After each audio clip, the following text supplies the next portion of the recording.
Old Stone Chimney by Henry Lawson. The rising moon on the peaks was blending her silver light with the sunset glow, when a swagman came as the day was ending along a path that he seemed to know. But all the fences were gone or going, the hand of ruin was everywhere. The creek unchecked in its course was flowing, for none of the old clay dam was there. Here time had been with his swiftest changes, and husbandry had westward flown. The cattle tracks in the rugged ranges were long ago with the scrub o'ergrown. It must have needed long years to soften the road, that as hard as rock had been. The mountain path he had trod so often lay hidden now with a carpet green. He thought at times from the mountain courses he heard the sound of a bullock bell, the distant gallop of stockmen's horses, the stockwhip's crack that he knew so well. But these were sounds of his memory only, and they were gone from the flat and hill, for when he listened the place was lonely, the range was dumb and the bush was still. The swagman paused by the gap and faltered, for down the gully he feared to go. The scene in memory never altered, the scene before him had altered so. But hope is strong, and his heart grew bolder, and over his sorrows he raised his head. He turned his swag to the other shoulder, and plodded on with a firmer tread.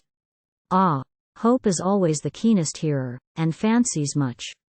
When assailed by fear, the swagman thought, as the farm drew nearer, he heard the sounds that he used to hear.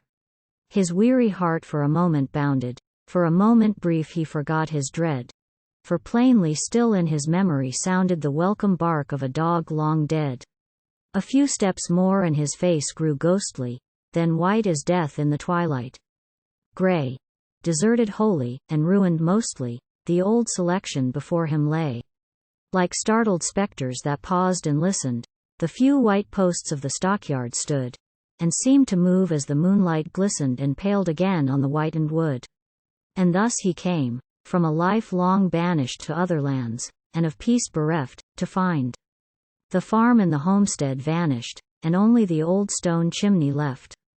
The field his father had cleared and gardened was overgrown with saplings now.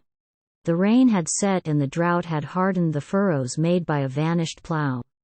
And this was the longed-for haven where he might rest from a life of woe. He read a name on the mantle graven, the name was his ere he stained it so. And so remorse on my care encroaches, I have not suffered enough, he said.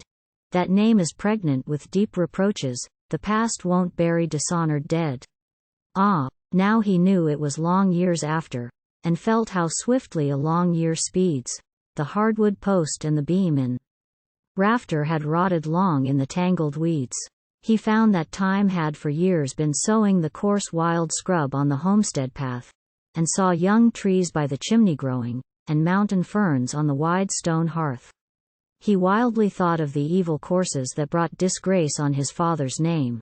The escort robbed, and the stolen horses, the felon's dock with its lasting shame. Ah, God! Ah, God! Is there then no pardon? He cried in a voice that was strained and hoarse. He fell on the weeds that were once a garden, and sobbed aloud in his great remorse. But grief must end, and his heart ceased aching when pitying sleep to his eyelids crept, and home and friends who were lost in waking, they all came back while the stockman slept.